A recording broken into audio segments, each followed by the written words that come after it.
Ladies and gentlemen, welcome to Slamhub Wrestling. Myself, Supreet, and this is your main roster talk. I'm joined by Ridwan here. What's up, Ridwan? Hey Supreet, how's it going? Doing good, man. So I think we are down to at least one or two Thunderdome shows, and that's it. We are finally back to crowds, and at least in WWE's world of things. Yes, we still have another show that's going to be on Thunderdome, which is this upcoming Raw.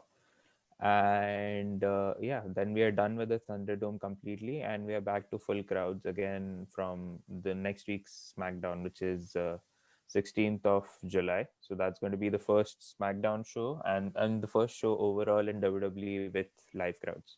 So, what's your thoughts on the whole Thunderdome concept we had for the last year or so?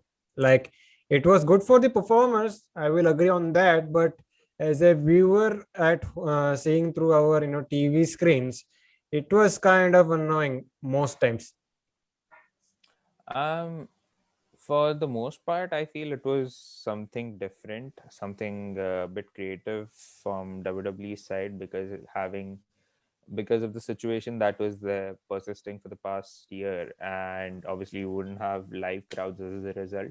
So this was like the best make do opportunity they could have had by having crowds attend from from the comfort of their own homes, which is usually great, and they are also part of a viewing experience from WWE, which is also great. And like I have a few friends who did attend these Thunderdome shows. I mean, part of the Thunderdome. Let's just call it more, descriptively. So, like, there were some weird instructions that they had to follow. Like, for example, they had to wear a WWE merch on camera, or they had to act. No, yours is mine is WWE. Oh, That's yes. so so. They had to like act according to the instructions that they were being given. Like, for example, if there's a heel superstar that's coming out, you had to boo this man, or something like that, and you had to be more energetic in a way, otherwise they would kick you out of the show. Which, like, these were the few instructions that I heard of from these friends of mine. And yeah, I mean, apart from that, I think it was a good initiative from WWE to let these fans have their sort of enjoyment on the show. And from what I know, even the performers, they said that they could hear the Thunderdome crowd chanting, even if it was like a for a bare amount, and it was amplified by WWE's backstage production team. And like, as a concept itself, it was great to see, like, the fans are enjoying whatever was being put. I mean, that were if they really were enjoying, that is still up in the air. But like, it started off with the go home show for SummerSlam, and like the Vince had welcomed everyone, and he was interrupted by the Fiend. And like, the Thunderdome crowd also got to be a part of some segments, like the screen, so to speak. Like, for example, we had Bayley laughing at Bianca for throughout the arena and all that. So it was kind of weird, but all in all, it was great from what I saw and from what I heard. And now that we are back to live crowds, and that's going to amplify the atmosphere and excitement to a notch. But well, with all the circumstances, I think Thunderdome was a good concept by my understanding. Another negative is we were seeing a lot of magic from Alexa Bliss. Yes, that's a whole another can of worms, which we have already spoken about in great details across each episode. So that I mean, it gave WWE something creative to do, like from their own this thing that a live crowd wouldn't certainly take wouldn't certainly get to what's the word I'm looking for, like a live crowd would certainly like may or may not appreciate. So they had taken all the liberties in the world with their own creative aspects, and that was mostly the Fiend and Alexa hokey stuff that they used to do. But anyways, man, let's get to the let's move forward. and talk about certain topics. So we are going to be reviewing Raw. We are going to be reviewing SmackDown, and some basic news, including Jimmy Uso getting arrested on a random. I think it was 2-3 days ago, if I'm not wrong. Yes, it was. I think it was a Monday or a Tuesday. So we are going to be talking about that and the rest of the stuff. But before that, if you are new to Slamhub Wrestling, then make sure to like, share, subscribe, do all that fun stuff. Check out our other content. Like yesterday, we dropped the AEW Dynamite review. They are back on the road. They had their Road Rager edition, where we saw a big debut of Malachi Black, the former Alistair Black. So check that out, and every all the links will be provided in the description below. So let's start from Monday Night Raw. So Raw was once again, typical Monday Night Raw, nothing much. What you think about the show?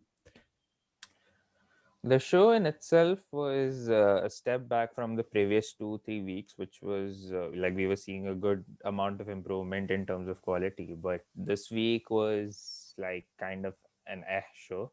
But on one hand, you could understand that because they are clearly, spinning through the motions before they get to live crowds. And now that you have a pay-per-view coming up, and usually the go-home shows are also not that, not that exciting, maybe.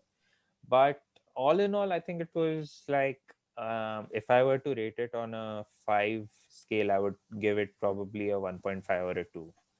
It's in that lieu of, like, not exciting, neither interesting, but it was just there. Like, it was what it was, like an okay, fine, like passable show, so to speak. So I think they kicked off with a Miz TV segment. I think it involved all the Money in the Bank participants. And by the way, before we get to that segment, where is Randy Orton? Any legit news on why he's missing all these TV? There hasn't been anything out for Randy Orton, like, which is kind of a huge surprise. Like, from previously, when they actually, when he was missing shows, like when he missed the first episode, there were obviously speculations that he was nursing an injury. But other than that, like, there is a complete silence on what is he up to now, which is very strange. And nothing in pro wrestling world, like, is kept to certain certain secrecy. And yeah, that's honestly quite surprising to know where is Randy Orton right now. But only time will tell. Hopefully, like, maybe once, after Money in the Bank, maybe he comes back, and there are already chances they might be in title contention, depending on who the champion is. Either it's the Viking Raiders or it's AJ and Omos, and if they manage to beat the Viking Raiders in their eventual match, because both Orton and Riddle have, like, strong momentum and certain victories over, I think, AJ by himself, or them defeating other tag teams. So what else did we get to see in this, small segment we had? So it was what it was. I mean, it was like, they do this every year. So all the four Money in the Bank competitors from the Raw side, which were Drew McIntyre, Ricochet, John Morrison, and Riddle, they were part of the segment, and they were basically saying, like, why will they win the Money in the Bank. So it was more of a self endorsement from their end. And Riddle was doing a lot over the top antics. And like, we had spoken about this previously, that Riddle, they WWE are clearly, investing a lot of time in Riddle with or without Randy Orton, because last week, like, we didn't see Randy Orton, so Riddle took his place. He went through 2 matches just to, fighting for, let's just say, Randy Orton's honor. And so they are investing a lot of time in building Riddle up, and he is kind of like one of the people who could have a good chance at winning the Money in the Bank ladder match. And yeah, I mean, let's just see what happens. So, like, in this segment, Riddle is basically doing his shtick of why should he win. And then AJ and Omos run out, and AJ says that he was screwed over last week because he didn't get pinned to lose the last chance triple threat match, which was obviously won by Drew McIntyre. And Riddle was basically making fun of AJ's look. He's like, "You look like a bunny," and from there, with this greatly riles up AJ Styles. And then we basically have a match scheduled later on for the show, which is AJ and Riddle in a singles match. I love the fact that the Riddle was doing his typical entrance shit, and while he has that leg injury thing going on, right? But he Yes. didn't sell that injury when he was doing his entrance, but he sold it when he was dropped off that ladder by Omos. I mean, you gotta sell what you gotta sell, right? So I think they had AJ Styles versus Matt Riddle again. I think this has happened in 2-3 weeks ago or something like that. Yes, and Riddle did get a win over AJ, and this was the case this time around as well, because like it happened later in the show where AJ and Riddle, they fought, and Riddle wins the match by a distraction from the Viking Raiders. So that is also a feud that has been brewing up for weeks after the Viking Raiders themselves had won number one contendership in a battle royal. And there is a good chance we might see this match on the Money in the Bank pay per view, or maybe we could see on one of the Raws. But my money is on Money in the Bank. Probably on a pre-show is what I am guessing. But yeah, I mean, even if maybe yeah, it can go either way actually, because I was predicting an AJ and Omos win, because just for them to drop the titles to RK Bro later on. But given how the Vikings have been booked quite strong, there is the chance that the Vikings might win too. So it can go either way, which is actually intriguing in a way. And by the way, what is this talk with Drew McIntyre? And like, he's been sounding a lot of awful on the mic lately. Um, I don't honestly know what's like. He's dipped a little in terms of I don't want to say quality, but he's dipped a little in terms of stock as well, because having been on maybe it's just general interest, but even on his delivery, yes, like in later in the show, I think I might be spoiling this. Later in the show, he just gives a history lesson on the sword that he brings on his entrances. So I mean, it's been a little deflating of like seeing him a little, but which you could say he needs a bit of a refresh. Maybe once the draft arrives, maybe he could go on SmackDown, or like there are other ways. Maybe just have him take a step back from the main event scene, or maybe, as I had predicted, like the past couple of weeks, that Drew is like the leading favorite to with the Money in the Bank ladder match because of his status in the card, status in the main event scene. And like they might either go for a loophole with Lashley, given that he can't challenge for the title but he can cash in on him, or they might have him go to SmackDown and build for their eventual match. I mean, possible but eventual match with Roman. But even then, there are other rumors that Roman has like bigger fishes to fry. So yeah. At least they put him into some other storyline rather than putting him in the title picture again. Yes, with our boy Jinder Taker. Yeah, You saw, it was yeah. this week, right? Like he's riding in a somewhat of a, yeah, kind of a hog, or is it a Harley? I didn't. Yeah, I think it's a Harley. I didn't really notice the bike, but it was like it was good to see him finally doing something meaningful on TV after, like, they gave him initial wins over Jeff Hardy, and he had just disappeared from the show altogether with his boys Veer and Shanky. Yeah, they could have taken the easy way, put the title on Drew just to him feuding with Jinder. But it's a great thing that the title is not involved in this feud. Yes, I mean, even with the title, they could have had their feud, but that was an initial plan for last year because there were reports when Jinder had come back on like one of the PC shows that they were doing before Money in the Bank. So after Seth, like for Backlash, when Drew faced Lashley, which was the start of Lashley's push. So that time, Drew, like there were reports that Drew was going to challenge Jinder for the championship. Sorry, Jinder was going to challenge Drew for the championship given their already inbuilt history of them being in 3MB and Drew becoming both of them becoming champions, but Drew becoming a major star while Jinder wasn't. Like Jinder wasn't given the same opportunities. I mean, I'm just talking purely in kayfabe over here.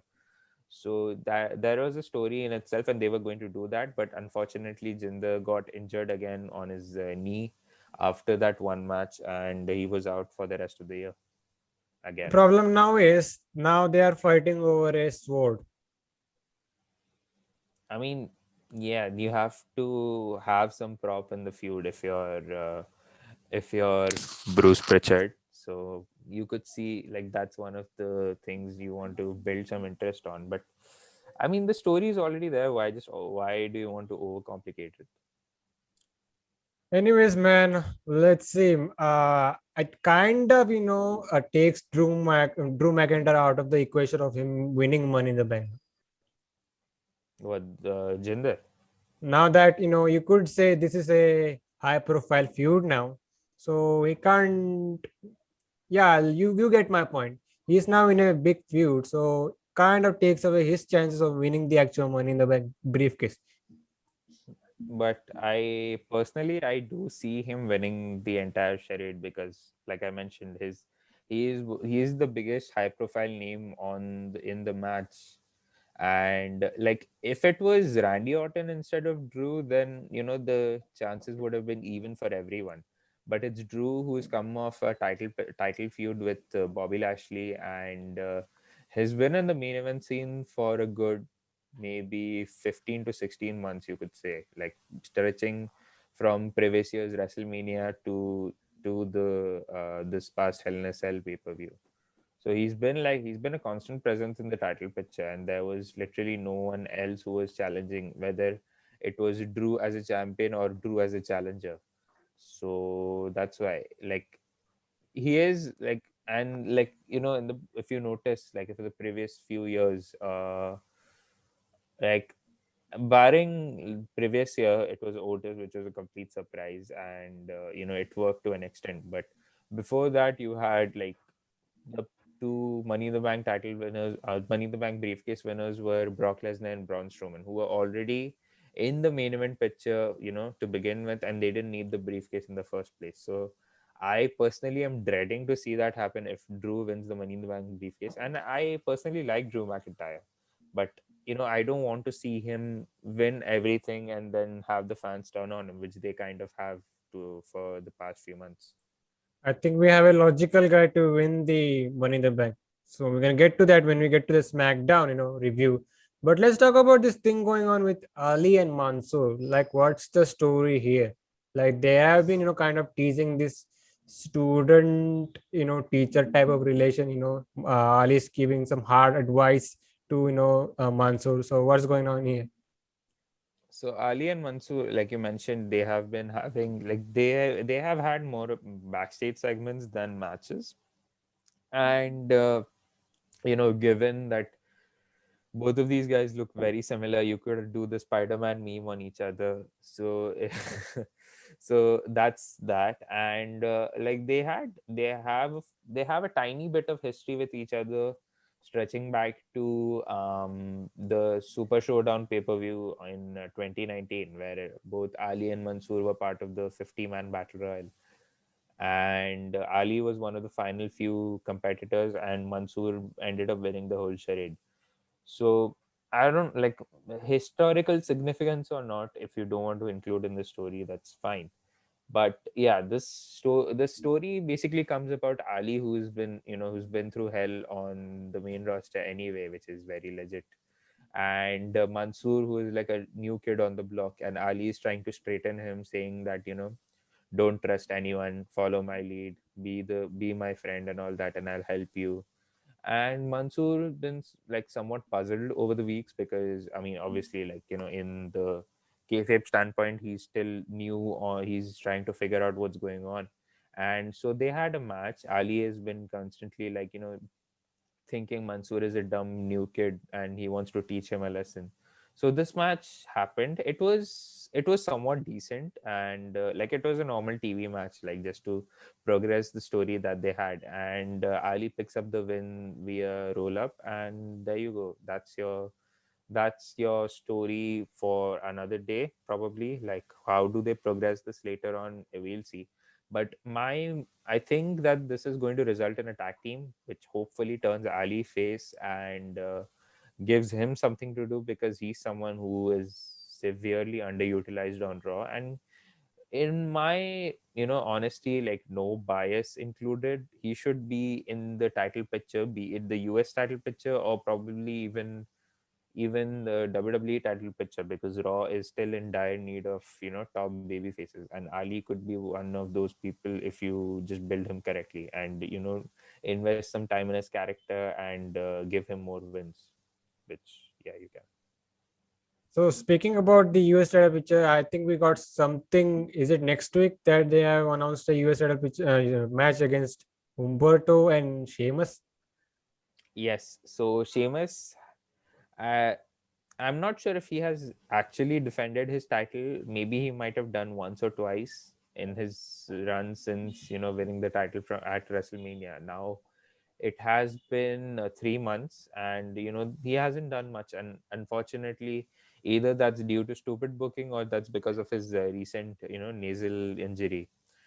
So they have announced a match next week between Sheamus and Humberto Carrillo, and whoever basic and it's for the United States Championship. And given that they were actually investing some time in Humberto Carrillo getting count out wins and the DQ wins over Sheamus, there is a good chance that he might win, and it will I mean, they'll come off as a surprise and throw everybody in like disarray. And you know to each their own, but I feel that this is a long time coming for Humberto, because he was being built up early. And when he debuted on Monday Night Raw, he had that great showing versus Seth, and then he was being featured like in the mid up, at least in the upper mid card, facing the likes of Ricochet and Drew McIntyre and Randy Orton at that time.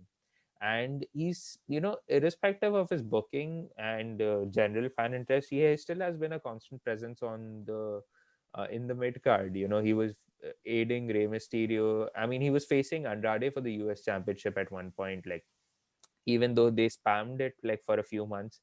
And even then, he was aiding Rey Mysterio in his feud with Seth Rollins and Buddy Murphy at that time. So say what you want about Humberto, but I think it's kind of it's been a long time coming for him, and this could very well be his moment in winning a championship on the main roster, which I'd say it's fair for him as well, given his work over the months or And over by the the way, years. where is Damian Priest in this all equation?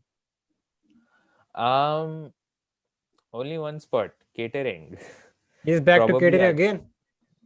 I guess, but he had returned last week during the Battle Royal, who was going to replace Randy Orton in the triple threat, in the last chance triple threat match. And from there, like he was nursing a few injuries after WrestleMania, and he was working on WrestleMania with an injury. So this is like a good healing, if true. And if he's taking some time off because of injury, then we wish him a speedy recovery. But yeah, he was here last week and he looked just fine.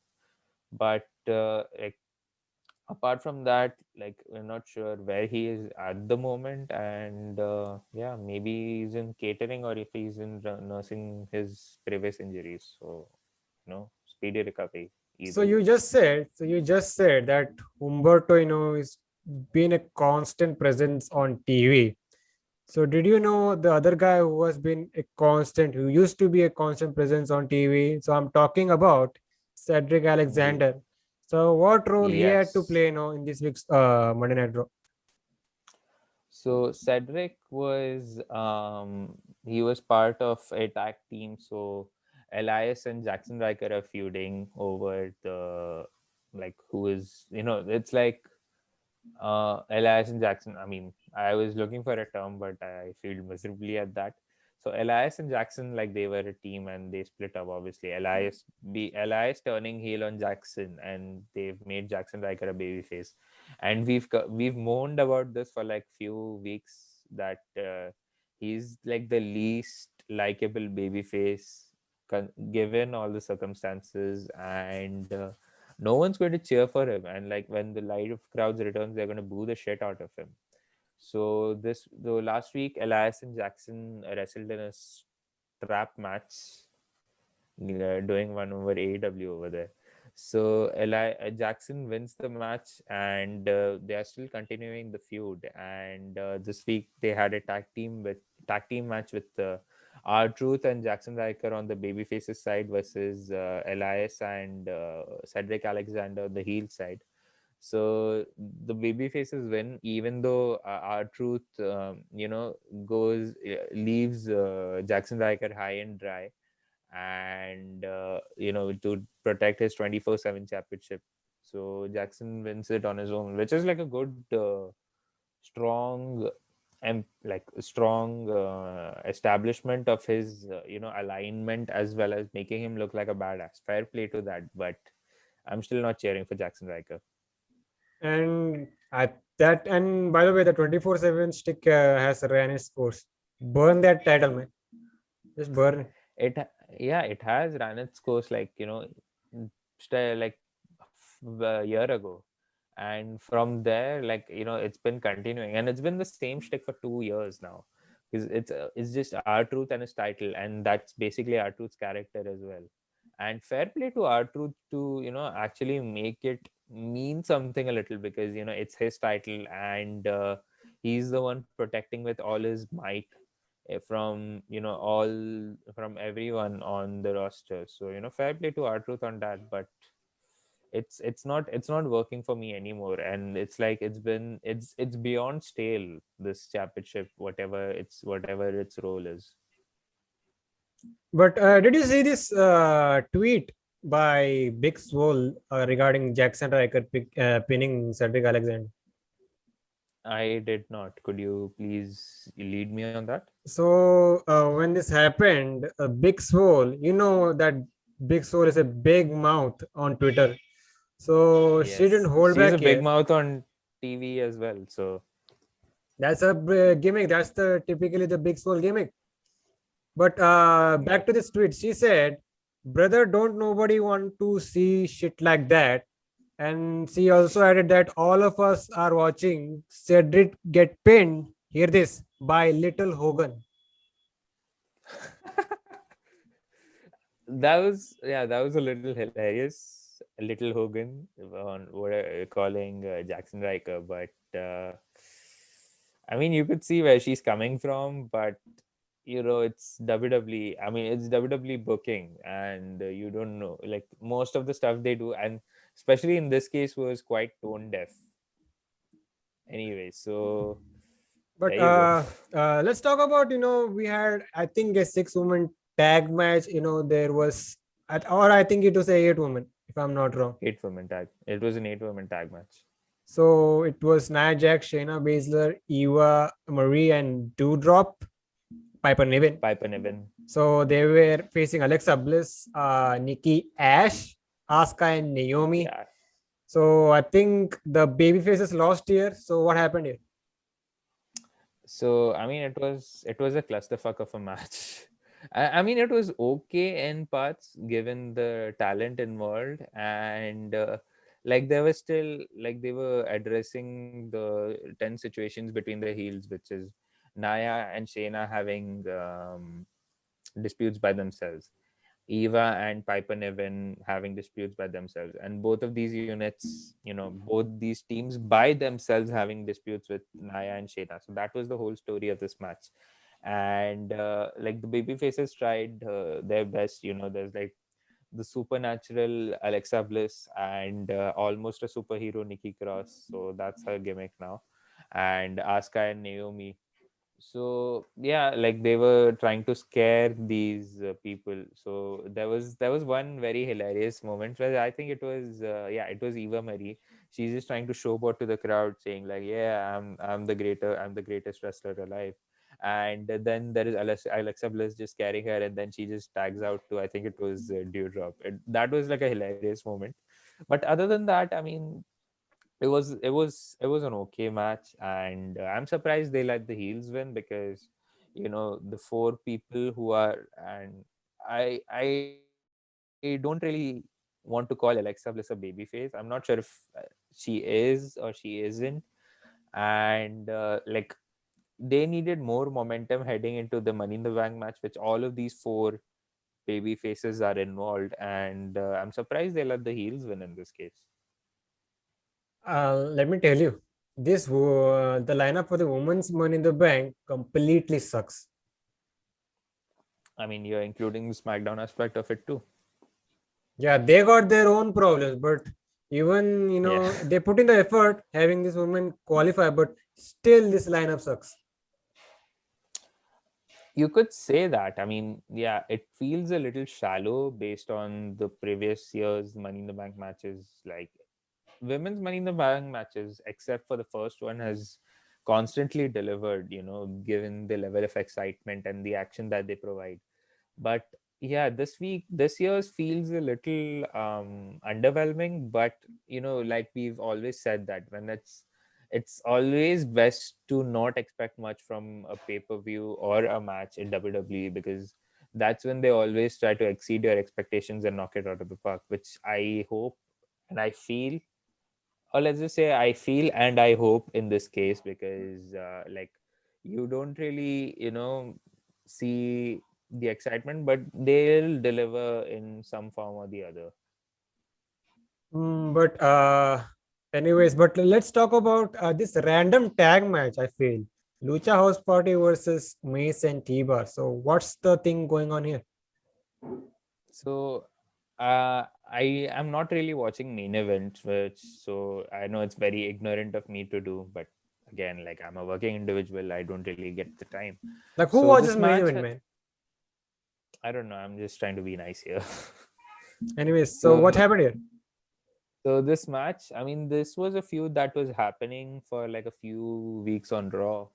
I think it was last month, where they were facing each other, and Mason T-Bar were wreaking havoc on these poor luchadors, and as a result, Grand Metalik was injured, and he was out of action. So this week they're revisiting this feud, and this time the Lucha House Party actually pick up the win over Mace and T-Bar. So there you go. Like, two potential big new stars who could be something on your show have been pinned by these luchadors. And I don't mean this in a disrespectful way, because both Lindsay and Gran Metalik are hella talented and they deserve a lot better, but so do the other team. Man, you do you still dig the tag team between Mace and T-Bar? I do, but as a concept, at the same time, like, the thought of them being a tag team is actually great.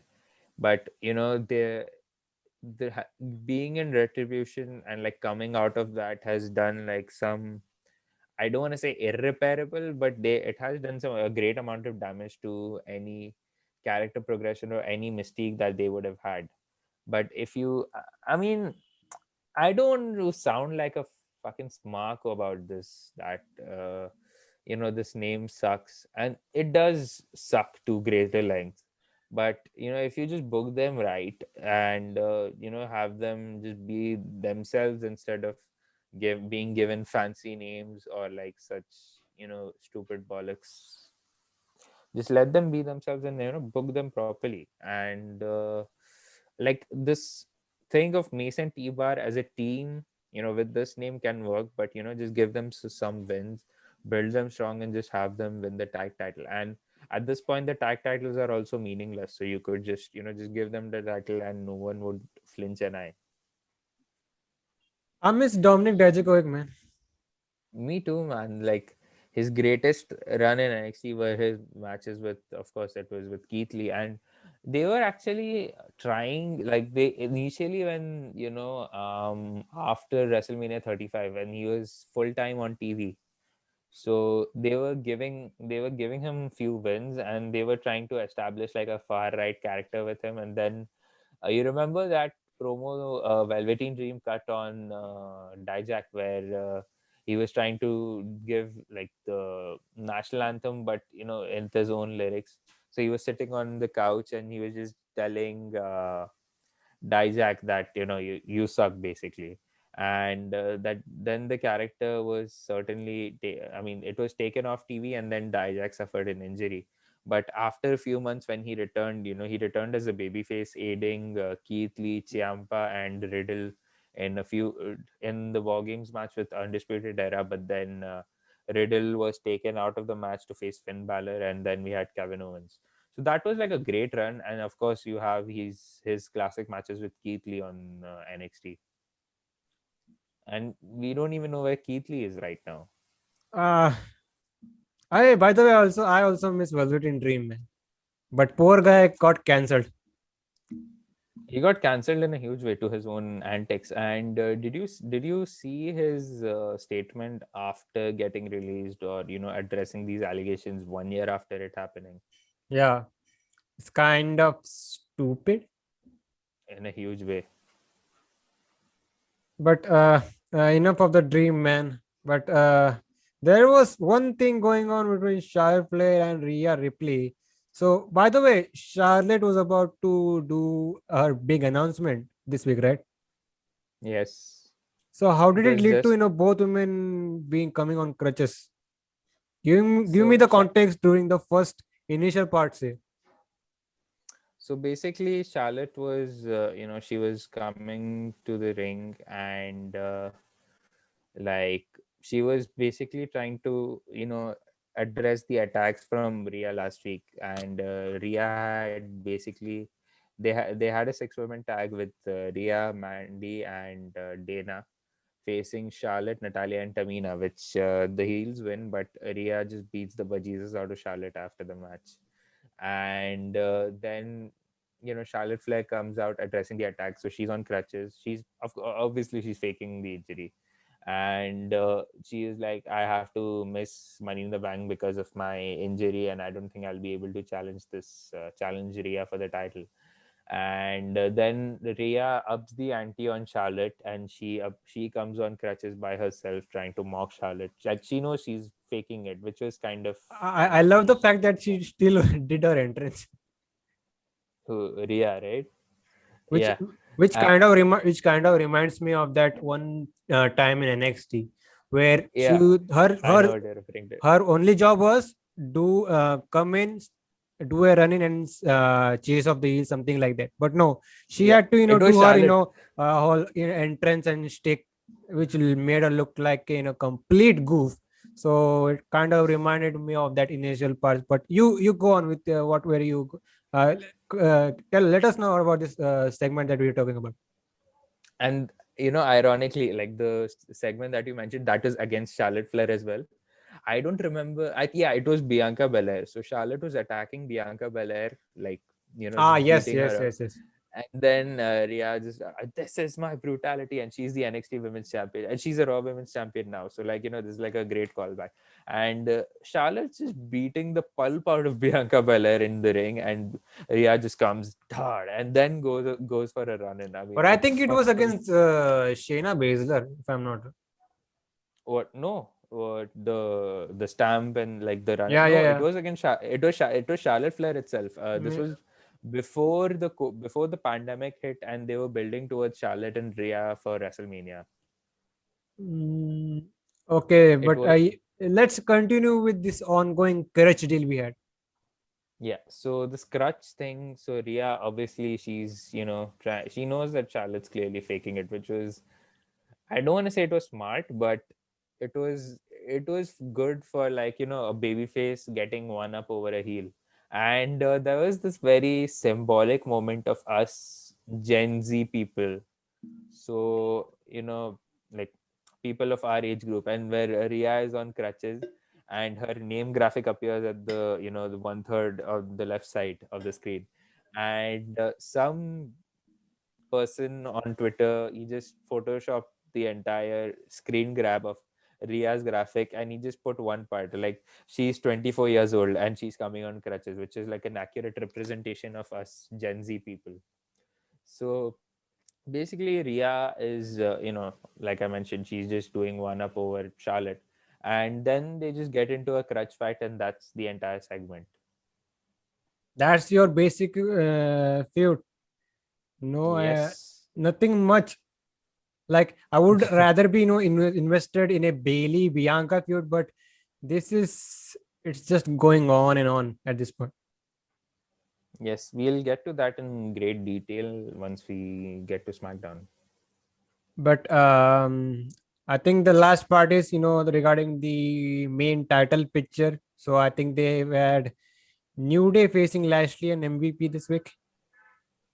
Yes, so it was originally supposed to be Xavier Woods and Bobby Lashley as they announced last week, but when they aired SmackDown, when they aired SmackDown, so they announced that it's going to be a tag match, which I think was fair. And I mean, it was a pretty decent match. Like both these all these wrestlers are, I mean, good by themselves. MVP, for his age, he looks pretty okay in the ring. And this main story was between Kofi and Bobby, so that was that. And the finish of the match comes with, obviously it was MVP who was going to take the pin, or it was going to be Xavier Woods and New Day one, but MVP takes the pin after a Trouble in Paradise from Kofi Kingston.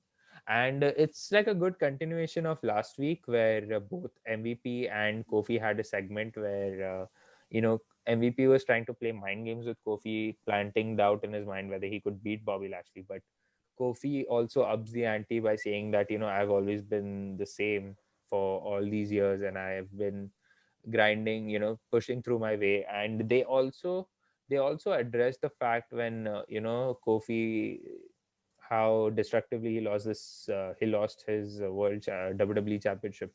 So they also mentioned that fact where Kofi never got his rematch, and this is like his best possible chance. So yeah, they're also sowing the seeds for potential Brock Lesnar return, maybe, but depends on whoever wins. So that is also a good intriguing aspect of the show, where of this title match, where, like, there is a good chance that Kofi might win, but Lashley is still the favorite, and Kofi being the underdog is always having the crowd rally behind him and in support. So that is great to see.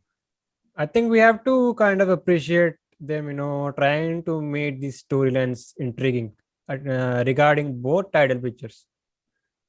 Yes, this Raw main event title picture, like, and I don't mean this as a knock on Drew McIntyre, but it feels fresh and it feels something exciting and something different, which in a good way. So, you have certain interest in watching the show, watching this story play out, and the more good things you do, the more interest you're gonna get. And you talked about Brock Lesnar, so he also has a similar story like John Cena of whether he's going to show up at SummerSlam or not. So the basic news is that uh, WWE wants him back, but it also depends on the story and also the money, if Brock is interested to work or not. So that's the, you could say, status going on with Brock Lesnar right now. So it's always been Miami, right? Money is a major issue with Brock Lesnar. So you can see him. I mean, I hope. And there are also alternates, like you mentioned a few weeks ago, that if not Lesnar, then they might bring back old Bill himself to face Bobby, Yeah, which I will honest. yet Yeah, it genuinely feels like Goldberg is in the backup, but I think the Lesnar deal will be mostly a done deal. it should be. And they wouldn't move him to like the active roster section if the deal hadn't been agreed. or if there was some progress or the other. S- so yeah, I mean, it's always better, it's always great that if they get Lesnar instead of getting like old Bill, because I mean, irrespective of the legend of Bill Goldberg, it's like the fans have turned on him obviously, and having him back doesn't yield the best results. Is it even if it means like in terms of character development or either like selling the match. But that's on the topic of Lesnar. But what about John Cena? Because there were two reports this week. At one point, I think there was a news regarding his next big movie slash project. And the thing is, because of this said project or movie, that it could, take the option of SummerSlam completely. Then came the other report, I think it's from Sean Ross Sapp, that John Cena is at this point fixed. It's a complete fix for SummerSlam. So there you go. Yes, I mean, like we have mentioned in the past on this podcast that WWE is obviously pulling out all the stops, having its first show, in such a huge stadium in front of a full capacity crowd, and they are making SummerSlam their WrestleMania. So it is only fitting that both these title matches get like marquee treatment. So if it's Lesnar versus Lashley, which is a dream match, or it is Roman versus Cena, two of the biggest stars of this generation or this millennium, you could say. So it's the best way to cap off an exciting event, one of the big four shows of the year, SummerSlam. So regarding John Cena, I mean, if you checked out his interview with Chris Van Vliet the past month while he was promoting Fast Nine, and he was so. I mean, most of his answers, even if it meant in a more legitimate sense, like in shoot style, it was just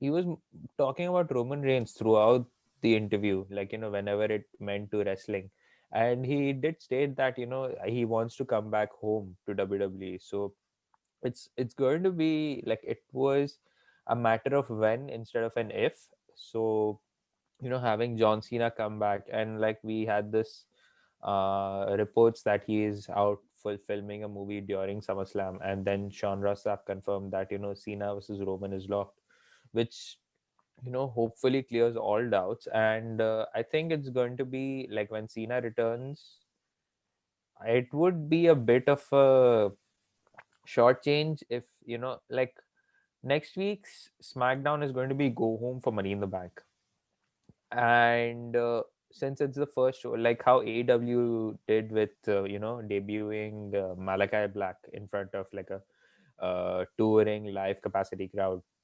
So WWE would want to make their first, the first big show in front of a live crowd feel special and different. So I was hoping that Cena would return on this upcoming episode, but then that's the go home for Money in the Bank, and it would leave Edge versus Roman's build a bit muddled, because anyway, it's a foregone conclusion that Roman's going to win. But there is a way for, in terms of believability, that there is a chance Edge might win if you want to portray that. So that option completely goes out of the window if John Cena returns, and it does feel a bit wasteful to have him return like uh like few weeks before in build to SummerSlam. Let's see, man. But on the topic of that, let's quickly transition into the SmackDown review. SmackDown was, of course, Roman Reigns is back. It's his show, so it kind of made it more than a decent show. What you think? Yes, before we completely jump into SmackDown, we actually forgot one match on Raw. It was like the opening match between Ricochet and John Morrison, which again ended in a double count out, but this time with interference of the Miz. And next week they've announced that John Morrison and Ricochet will face off in a false count anywhere match, just to avoid such count out bollocks. So there you go. That's another interesting match for next week, and I'm excited for this one. I believe, like it's going to be a great match with these two involved. Yeah, I think Morrison is 100% doing some parkour shit from the Thunderdome. Yes, just to cap off, just as a goodbye to the Thunderdome set, and like he is a lock for doing something crazy at Money in the Bank, which we won't forget about. That's for sure. Yeah, thinking about it kind of makes an intriguing match to see on that Monday Night Raw show. Yes.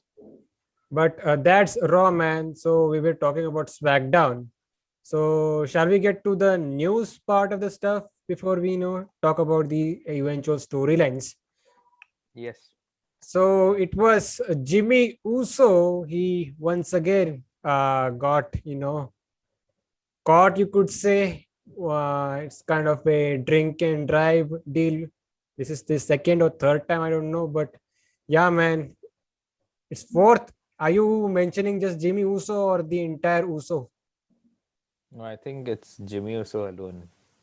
I think it's the third or fourth time, whatever, but uh nothing much, man. But yeah, like you have given him lot of chances in the past. Like it's similar to the situations we have seen with Jeff Hardy. Like he has been in a lot of these cases multiple times, and they have given him chances after chances after chances. Whatever promotion he worked in. So I think WWE should have gone a little harder on it. What do you think? I'm not the one to make fun of someone who is, battling his demons, and I hope that Jimmy Uso gets his help that he so badly needs. So I hope that he gets his rehab and stuff and just get over with this. But I do agree that given there should, like, if you're part of something like an organization as WWE, and such cases haven't been have been given a bit of leeway, which is very unfortunate. That like, this reminds me of one time in, I think, 2010, when Chris Jericho and Shane Helms, they were drunk at a bar in North Carolina, and they got arrested and then bailed out the very next morning. So, and nothing happened to them. I think Shane Helms was probably out of the company by then, but Jericho wasn't given any repercussions. He didn't face any repercussions out of this. And I do agree that there should be some repercussions to this, because this is not the first time that Jimmy Uso has dealt with any situation like this. And regardless, like, I think he has been given this in the past. Anything that he has faced, I can't remember. I think there was one time, because they weren't being featured that heavily on the show, and they were, I think they were out of action by then. I don't exactly remember. This was, I think, mid to late 2019. But the previous two times that it happened, there was one time that Jey Uso was in jail for the same thing, and then there was Jimmy the very next year, and they were given the tag titles like as if nothing happened. So you are right about the repercussions bit, but at the same time, they should be checked into rehab or given all the help that they need and all the support, and just hope that he fights his demons and eventually comes back stronger. And if things like these keep happening, so there is a great chance it might be repeated again, which is going to be a damn shame. And yeah, once again, just like nothing happened, he's back on TV. Yep. I hope. I mean, um, after the SummerSlam match, or after the Money in the Bank match, or let's just say SummerSlam, because what if, spoil? I'll get to it, when we talk about the show, which go over time, because I don't want to spoil it at the start of the review.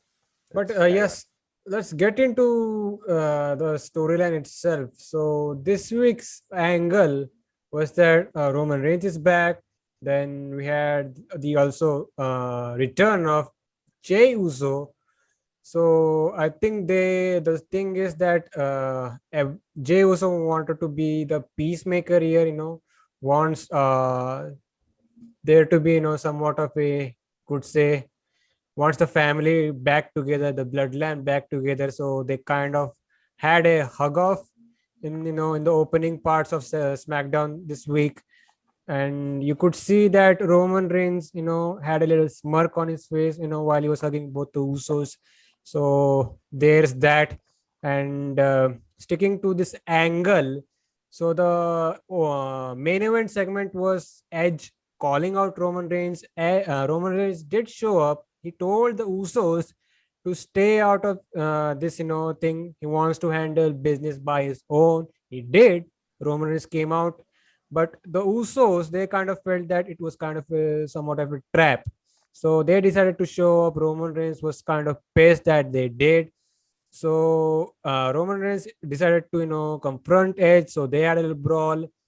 So all of a sudden, the music hits of the Mysterios. They are back. So it was kind of a trap, you could say. So Mysterious are back for revenge. They take out the Usos. They are a little brawl. So all things lead to Roman Reigns being chased out.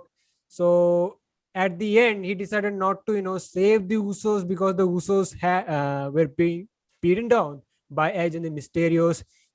This is the thing going on since last week. Edge, doing that crossways with the metal piece of that chair. Yeah, he called it the Irish grin or the something grin. What did he mention there? I don't remember actually. So Yeah. like I was saying, the Usos are getting beat down, and that was the thing for SmackDown. Their big angle regarding Edge and Roman Reigns. So what you think about this thing that happened on SmackDown? So I mean, it's always great to see Mysterio's back in action. So this entire arc of Roman, getting his family back together. And you mentioned that there was a smile from Roman, and it did look menacing. Probably Roman has second thoughts about how his family reunion is going to pan out. And of course, That didn't him even being the last 2 hours. yes, and I mean it's obviously a long play in the story, and Roman is like, he's the, as we know, he's the tribal chief, the head of the table, the best of the best. And he is like, I mean, he's a heel, right? He's a top heel and he wants others to fight his battles. So it's just gonna be the same way, like how Jay has been fighting Roman's battles for a while. And Roman doesn't need to be, he feels he's too big for that. So Jimmy is also now part of the equation, and now that Roman can use both of them as his lapdogs, and at the same time, like kudos to the Usos, like how the story progressed, that they knew that Roman was getting into battle and Edge was well prepared, and they call him the I mean, the ultimate opportunist for nothing. So having the Usos, Roman was of course pissed because they disobeyed his orders, but given what happened, I don't think he's going to be too mad about that.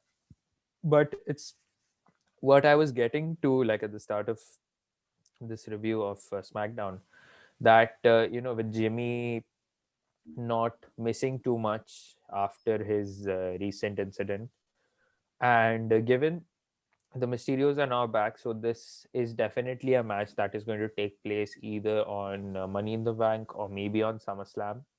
So I was mainly holding out to SummerSlam, and if uh, both the Usos lose now, then it's a good way to have give Jimmy some time off once again, after healing from his injury, and then giving him some space to fight his battles and then eventually return when clean.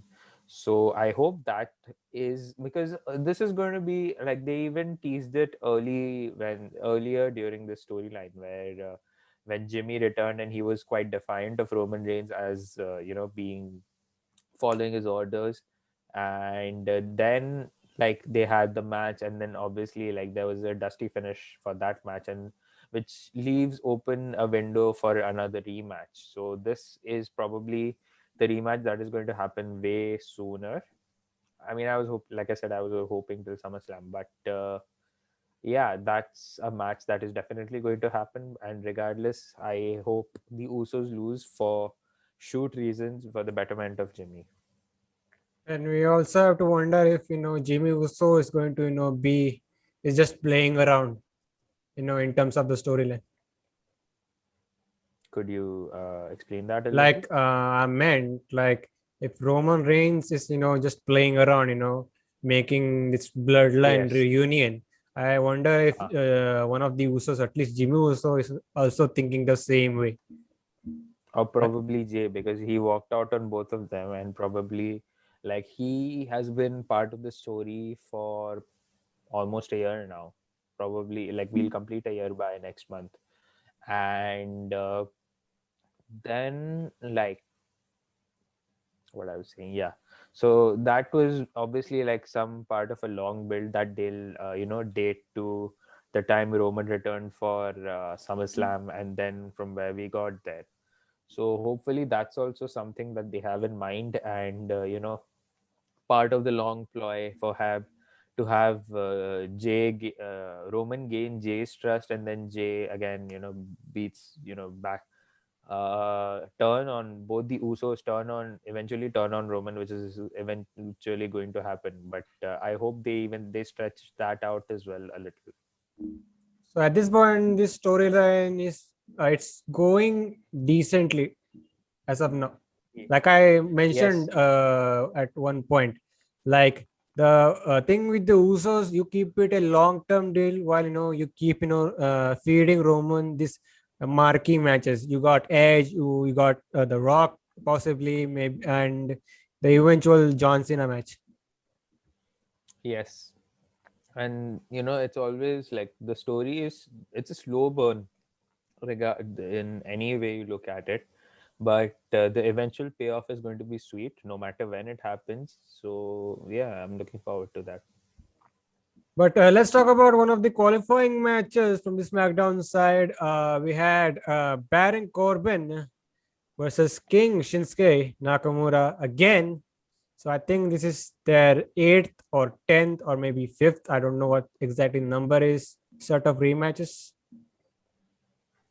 Yes, even I've lost count at this point. So probably, yeah, the eighth or ninth seems like a fair number to see where this feud is currently, and this pretty much has to be the ending of this feud, because as we know, Baron is off to different different storyline altogether, and we know that WWE has trademarked the name Happy Corbin, which is going to be his eventual new gimmick, fighting depression, fighting his depression from losing all the money with what came with being a king, and then slow and steady he finds his happiness. So that's the eventual ploy.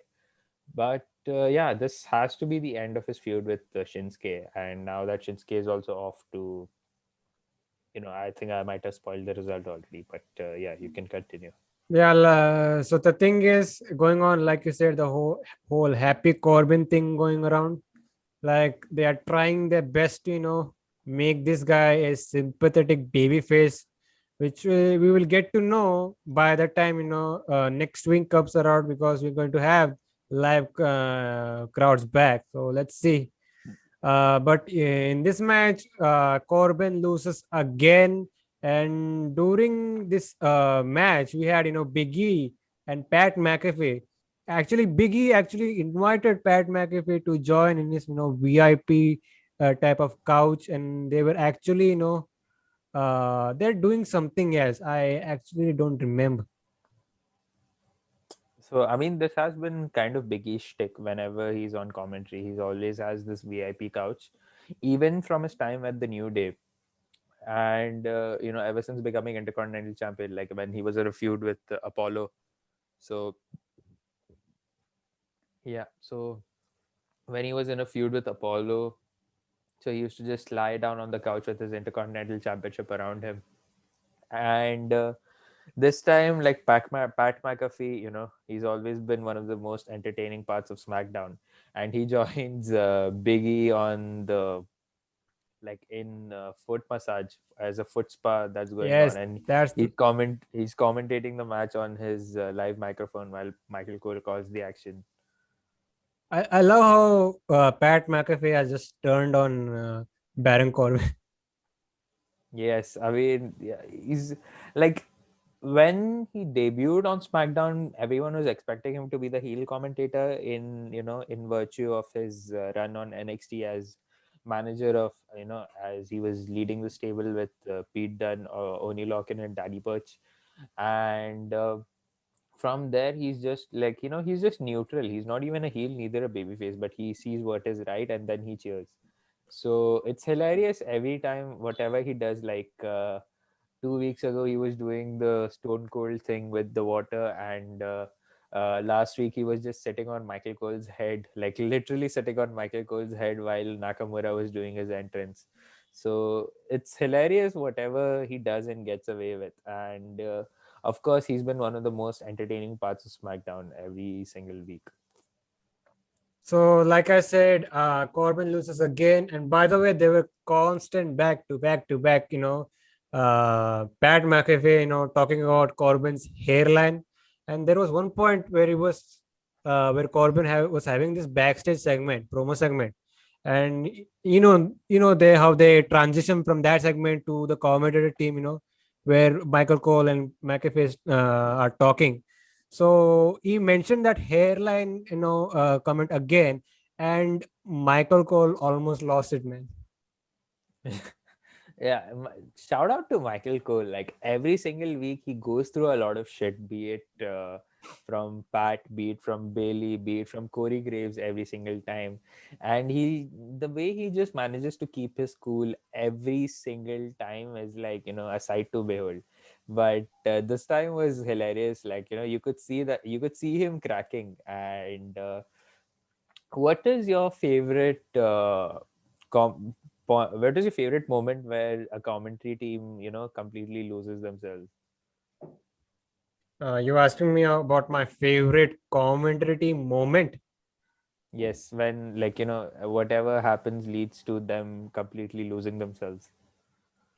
I will stick to the Michael Cole thing. Maybe Triple H in the initial PC shows where he was just completely boring Michael Cole. Yeah, and that time you could see like the sad look in Michael Cole's eyes when Triple H was trying to point his like draw his soul patch. And my favorite moment was with there was this moment in 2018 where Corey Graves and like it was a New Day and the Bar segment. And New Day, obviously they have these hilarious, sexual overtone jokes that they make about, I mean, I don't want to get more into detail. And then there was this one point where Biggie mentions about something related to the years bit, like, okay, so I'm going to use the word here. Like, Biggie was like, we are going to penetrate your ears with the powers of positivity, an obvious sexual reference. And then the bar interrupts the segment, and Byron Saxon goes, like, I just wanted the New Day to penetrate my ears, because Byron Saxon's obviously playing to the childish, babyface character. And then, like, Corey Graves was giving his line, and he completely loses himself. Like, totally. He's like something he says, and then he goes like Jesus got Byron. And then you could see like all the three, Tom, Byron, and Corey, just hiding their faces just so that their faces aren't on camera, and they were just losing themselves like completely. And obviously, other than that is the Titus O'Neil slip where Corey Graves just completely goes berserk on commentary. And even then, Michael Cole was also, you know, ke- kept his cool over No, there no, no, where no, he no, was no. trying It to was not laugh. Michael Cole. It was actually Byron Saxton. He was actually Yeah, keeping but his cool, and that was even funny.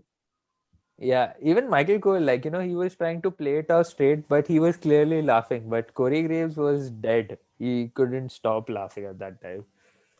Or else you give me anything regarding Booker T. He's the goat. Oh, oh yes, I completely forgot about that one. Like, I know how much of a big fan you are of King Booker. You So we could all do a 2 hour podcast regarding Booker T's commentary. yeah, I'd be down for that. Like, we should do these special editions if on probably on Patreon, and like, just ask our subscribers to, we can ask them to pay more money just so that we could do some Booker T retrospect. I'm all in for that, man. But let's talk about the other intriguing part about SmackDown. Is because we got to see. Yes. By the way, yeah, we mentioned about Nakamura going on to, like, sorry for interrupting there. Nakamura going on to face, like, going to be part of the Money in the Bank match, and at this point, like, what do you see? Like, is Nakamura's King gimmick, like, are they calling him Shinsuke Kingsuke Nakamura, King Shinsuke, or is it just Shinsuke He's now Nakamura? known as King Nakamura, right? Yeah, he is, but do you think that his gimmick is still going to be apart until, like, they're just spinning the wheels till King of the Ring comes back? They have to bring in King of the Ring, right? Or this doesn't make sense at all. True. All right. So, shall we move on to the set of debuts, unexpected Hmm. debuts we saw here? Yes. So, we had the tag champions, women's tag champions, Natalia and Tamina. So, they were about to face a set of debuts. So, Michael Cole said that they will be making their WWE debut. So it turns out to be, by the way, they had a little promo from Natty and Mina where they said that when they learned about this match when they got to the building. Now that's a shoot. Okay. Understandably so. So this set of debuts are none other than Shotzi Blackheart and Tegan Knox. So they have, of course, chopped their names. So it's Shotzi and Knox because we are a bunch of idiots and we don't know how to, spell Shotzi Blackheart or Tegan Knox. Am I right, Ridwan? Yes, we are. We are dumb idiots who watch this show every week. But the thing about this has to be a last minute thing for all the obvious reasons. And the thing with Tegan Knox is she just returned to NXT, and they were setting up this return for weeks now with this whole charging of the battery thing, and she returned on this week's NXT, and now she ends up on SmackDown. I think I will say this is, like I said, this is a last minute thing. So this is not an official call up. Like at least for Tegan Knox, I think Tegan Knox will be continuing something on NXT because they set something up with Candice LeRae, if I'm not wrong.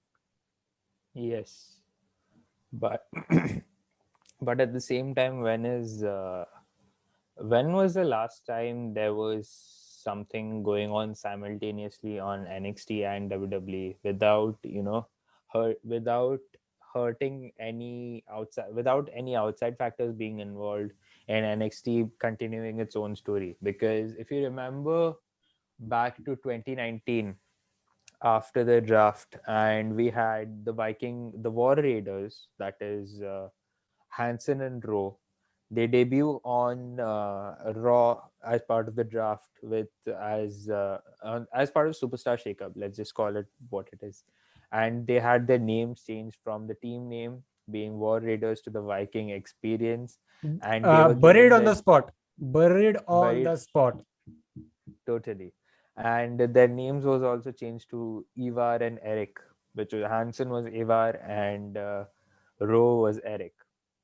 And from there, like, they had something going on in NXT. Obviously, they were the NXT tag team champions at that point of time, and that made them miss, like, entire months, like I think a couple months of NXT.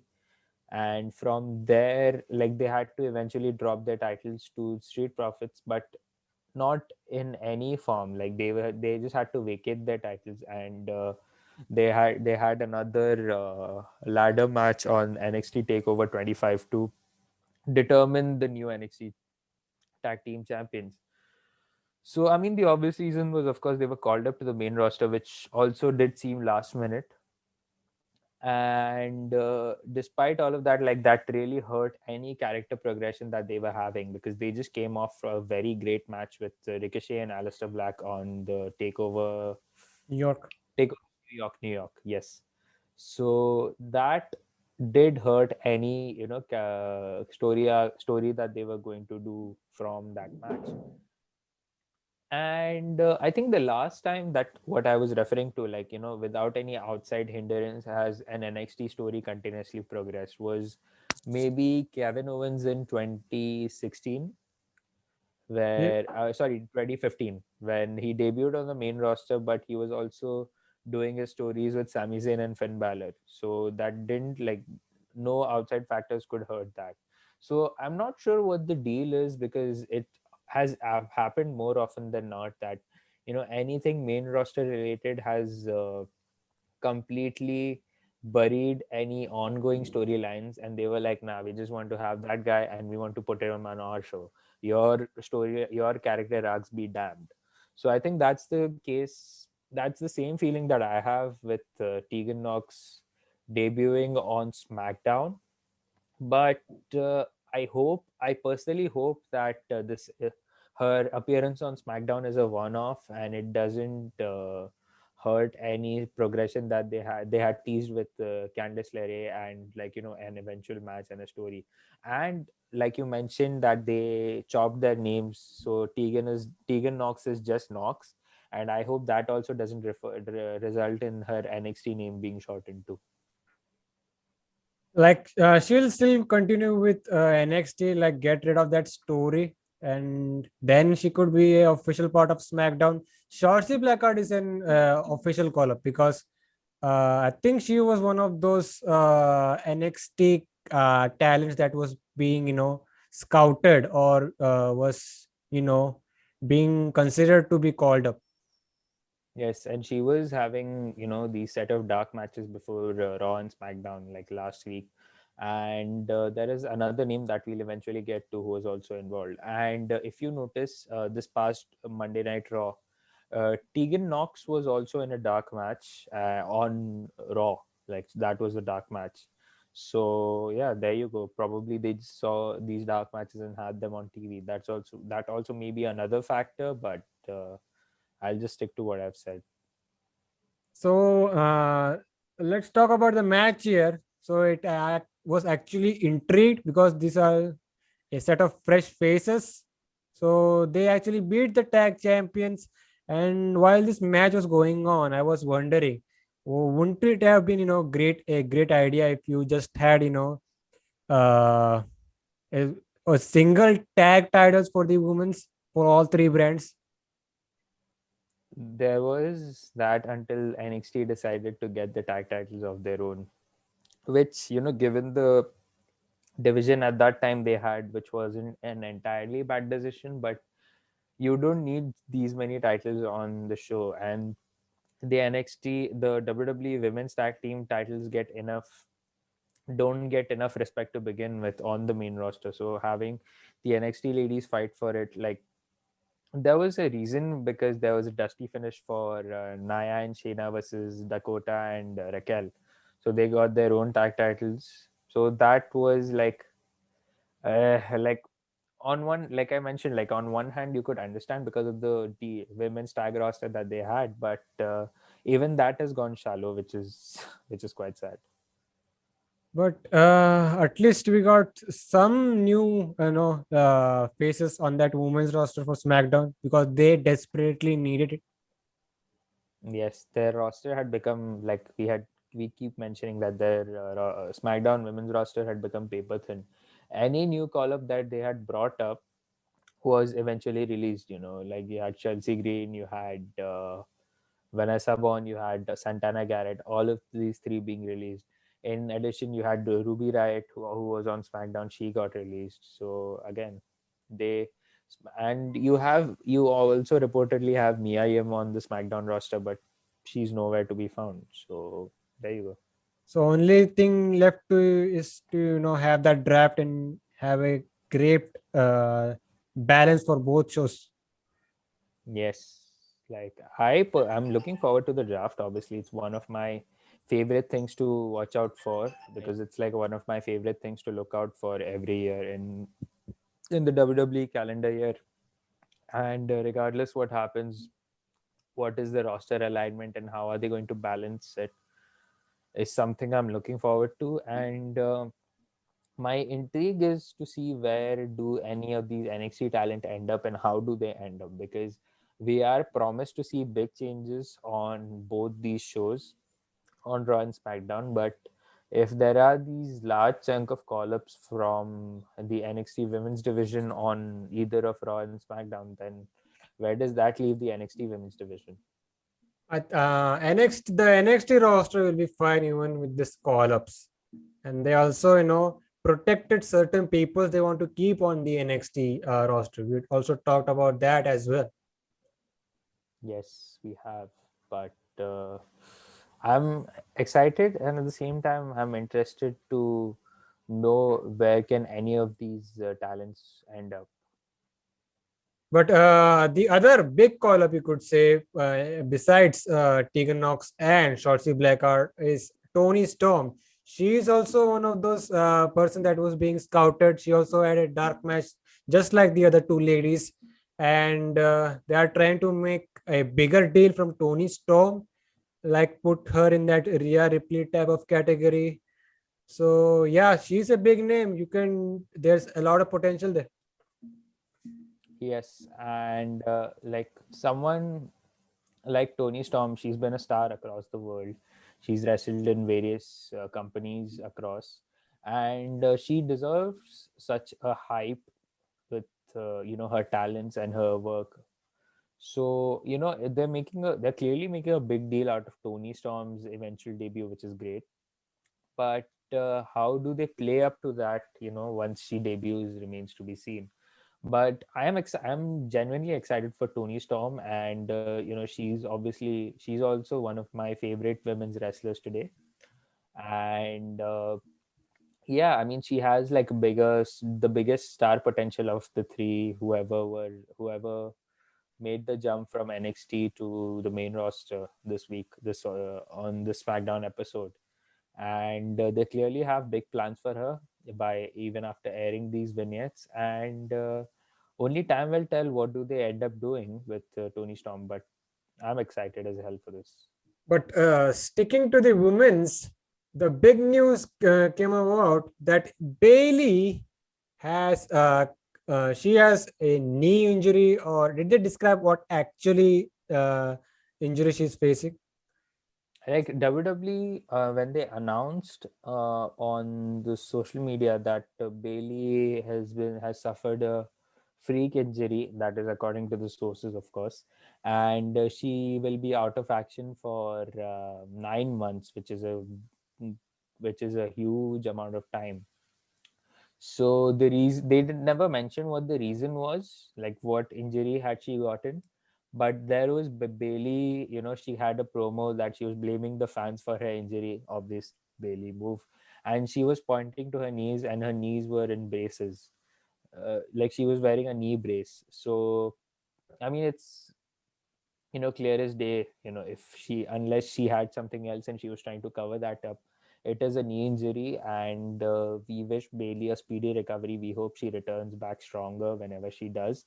And this also leaves a lot of options in the open, like if Bailey, like she has had all the goodwill in the world, even if she was playing a heel character on TV. So once she returns, you don't know whether either she could remain a heel or be a baby face. That, like, she could get the Triple H MSG pop from Hmm. 2002, and we'd be happy with that, and we'd be happy even if she returns as a heel. So, like, whatever happens, I hope that she is fine. She will do okay, and she returns back stronger when she does. And we were talking about this new call ups. So Bailey is, you can say Bailey is one of the reasons, because this was a panic call. This was a panic call 100%. because in terms of star power in that women's division, she was the only name besides Bianca Belair. Sasha Banks has been gone for since WrestleMania, so technically she was the only one left. And now that Bayley is gone, they panicked and they decided, yes, those call-ups we planned, let's bring in them this week on. Yes. Yes, and like this the rosters anyway, like it was running on fumes, and you had these upper echelon of stars on the division like Bailey, Sasha, and Bianca, and then you had like the lower tier, which was Carmella, Liv Morgan, and Natalia and Tamina. Besides that, you didn't have anyone else. So having these call-ups, it was of course it was a premature call because they had planned this for later on during the draft. But now that we have these ladies on like right now, so where does that leave the draft aspect of it? Like what happens once the draft kicks in, and will there be any more NXT call-ups, or will there it's just these ladies? The NXT call-ups is going to be it's going to be actually a big chunk, I expect, if they want to fill out these rosters. Yes, and if they are doing that, then just have to make the best use of them and not just have them sit in catering every week. Or don't call them up if you are not going to use them. Yes, but you can say for many talents on NXT on the main roster, be it the men's division or women's. But sticking to the segment, like you said, so they had Bailey cutting a promo where she actually blamed the fans, which will not work because when she returns, she's going to be over as hell. But so Sonia Deville had to, announce this to the, you could say, the people actually who were watching the show, who actually learned this news while, watching SmackDown. So she had an announcement regarding the scheduled match for Money in the Bank, where it was supposed to be Bailey and Bianca for the SmackDown Women's title in an I Quit match. So that match is officially cancelled. And regarding that match, uh, so they kind of, pushed it to the next week's SmackDown. Bianca will be defending the title not on the pay per view, on SmackDown, and her opponent will be again Carmella. So the thing is that Carmella now has been removed from the women's Money in the Bank ladder match, and now she has been put in this title match, if I'm not wrong. I'm just checking that. But if that's the case, then honestly, it's like you can understand on one hand, but she's been deprived of a golden opportunity of they were clearly building to like Carmella being one of the first people who could win Money in the Bank, like become a three-time Money in the Bank winner, and that in itself is a historical feat, albeit the men's or women's. But yeah, Carmella is officially taken out of the Money in the Bank match, and like I mentioned, like it's a like she kind of traded in her big time match, big opportunity to cash in future for like something that's in the near future. So So, yeah, yeah, continuing with this segment. So, we had Liv Morgan coming, interrupting, you could say. Like, she's pissed that once again Carmela is just being handed these opportunities. So, she also got into the face of Sonia Deville. So, Sonia Deville actually fired back and said that if she had kept on quiet for a while, that she was going to announce that you, Liv Morgan, has been will be replacing Carmella in the women's Money in the Bank ladder match, and this all fired up Liv Morgan. Kind of transitions into, yes, I finally got the opportunity. Like, this whole segment felt a little weird to me. it did, because they were clearly building up to something, but obviously Bailey's injury has left a wrench in their plans. So obviously they had to counter that with some form. But yeah, they were whatever they were building towards has of course gone out of the water. But yeah, this segment was a little weird, and like with I can understand why they did Bianca and Carmella next week, because obviously, like, there's a fans are coming back and you want to give them a big show. And even then, like with fans coming back, you could see something happen, and that is also a bit intriguing whether Carmella, ends up winning the whole thing. You never know what's going to happen, and that is a certain possibility that comes, because you never know what happens. Like, anything can happen in the WWE. They just live by that mantra. But yeah, this whole live segment was a little weird, but I'm happy for Liv Morgan that she finally got the opportunity to be a part of the Money in the Bank match.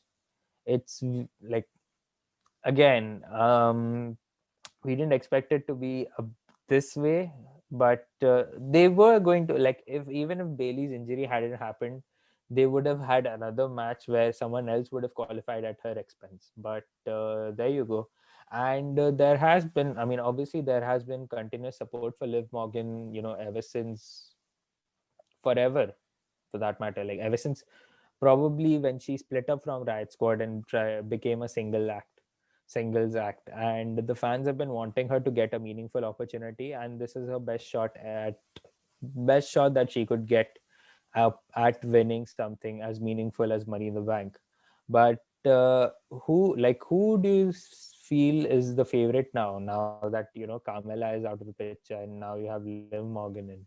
Give me the lineup again. All the 8 women's. So there is Asuka, there's Naomi, there's Alexa, there's Nikki Cross, there's Zelina Vega, and now there's Liv Morgan.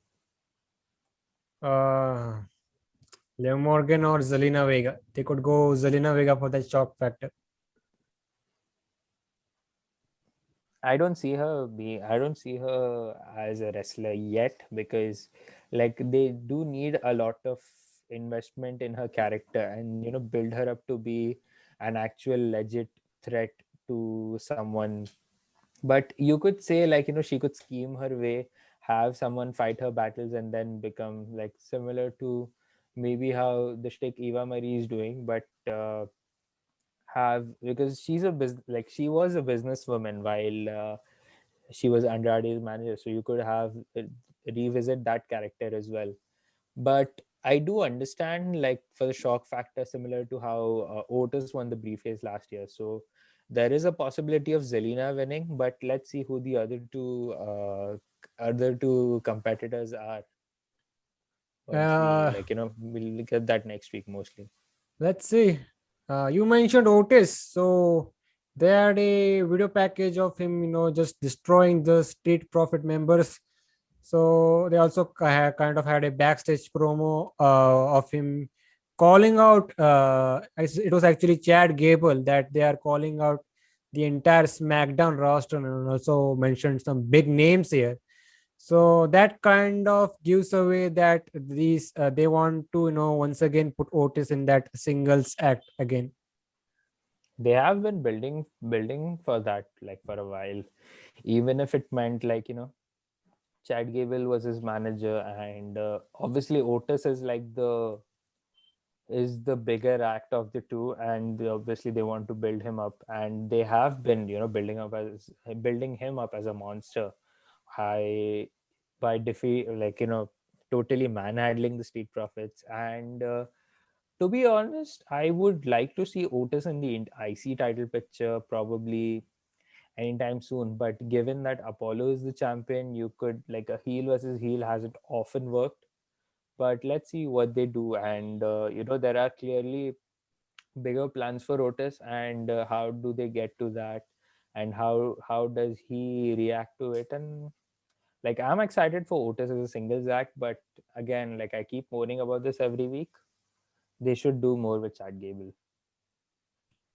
But let's quickly get into the main event. It was the another qualifying match for the Money in the Bank men's ladder match.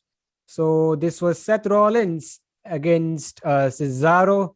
So this was actually a pretty solid match. Like we also had, some crimson mask, which we rarely see on WWE television. I don't know if it was intentional or accidental, but yeah, Cesaro was busted open, and it was very, you could say, very intense match. What you think about the Eh, match? So the match was great. Obviously, when you put these two together, they always deliver. And this one was also no such exception that, it was a great match, obviously. But I mean, it wasn't the result that I was predicting, to be honest with you. So you were also Like, I was, predicting Cesaro to win.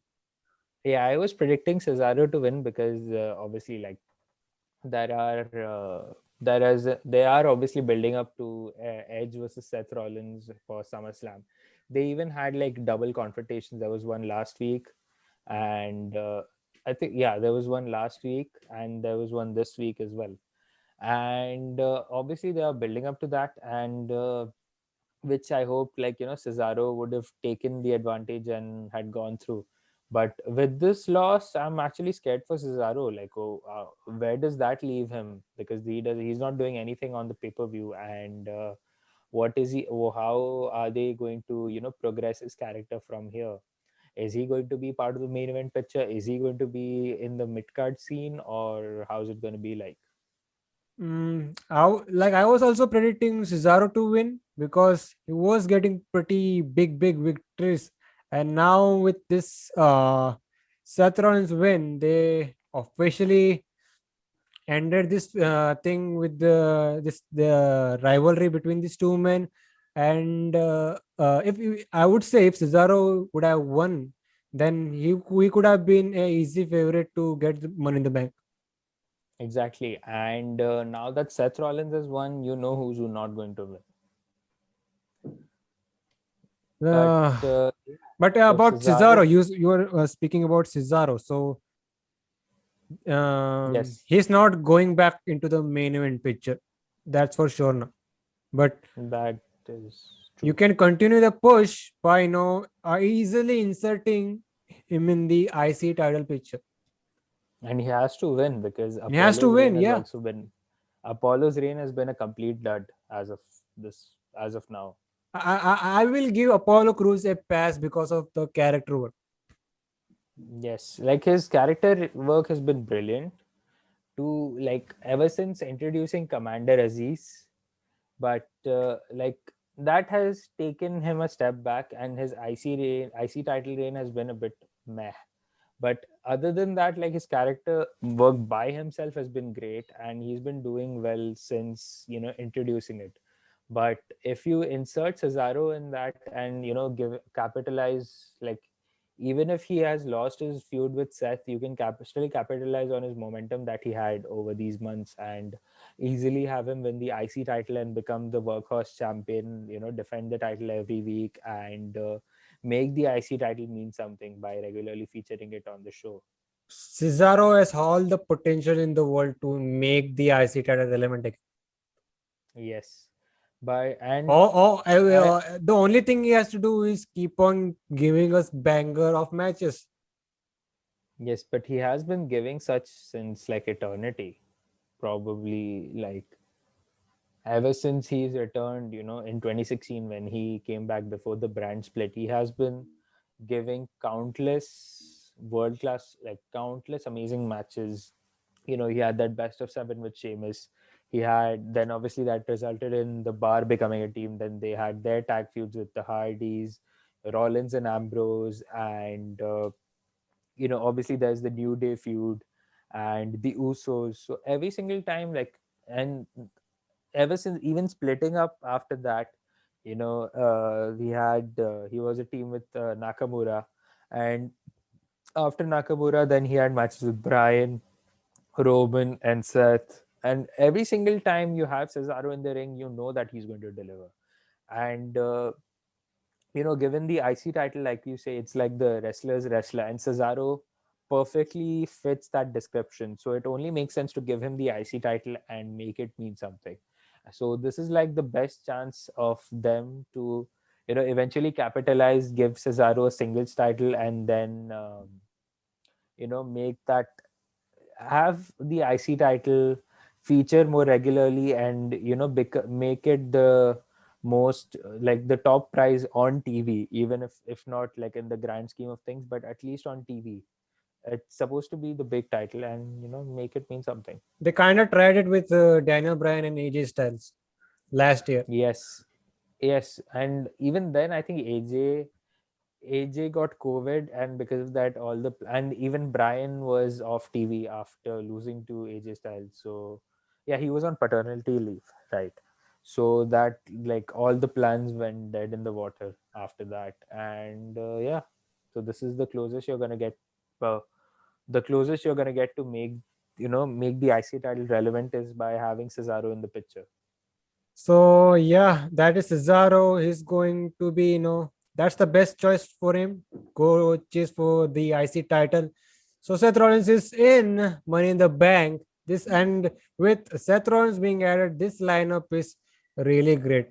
The women's lineup is one thing. This lineup is really great. Yes, and except maybe like the Seth Rollins, and there are, if you notice, there are only two heels in this match. One is John Morrison, and the other is Seth Rollins. And besides Seth Rollins, there is literally all of these guys can have like a great chance at winning, or you could say even Ricochet. Even he's like, he has been built, booked quite strongly over these past few weeks. Ever since qualifying for the briefcase for the Money in the Bank championship. But even then, like, in the grand scheme of things, you wouldn't really count him as one of the contenders to win. But the stranger things have happened, and you could surprise us by having Ricochet win. So probably that is also another chance, like, even if you don't count him as a favorite, but you can count him as a wild card. So in terms of who's winning Money in the Bank from the men's side, I think the safest bet and the logical bet is Kevin Owens. I hope it is Kevin Owens, because like I have been wanting him to be a part of the main event picture, and like eventually become the Universal or WWE champion for probably the longest time. And this is like a greater chance as any. But the safest pick for me, like, I'm gonna stick with Drew McIntyre, because of his stature on the card, hands down. Let's see, man. We're eventually going to do the prediction deal next week. So Yes, yeah, except man, that was SmackDown. SmackDown was pretty good. Hope to if they keep on to delivering these type of shows when the fans come back next week. yes, I'm looking forward to next week's SmackDown like more than ever, now that we are going to have crowds back. And yeah, all in all, pretty excited for Money in the Bank as well. It's one of my favorite pay-per-views of the year. But that in mind, so where can these guys find you? So you can find me on Twitter and Instagram at rid_aman. And if you're watching this in video form, you can see it right above my head. And you can find Slamhub Wrestling on Twitter at SlamHubW, Instagram at SlamHub Wrestling. And you can catch the audio versions of this podcast on Anchor, on Spotify as well. So this was the main roster talk, and we'll see you guys next time. Ciao.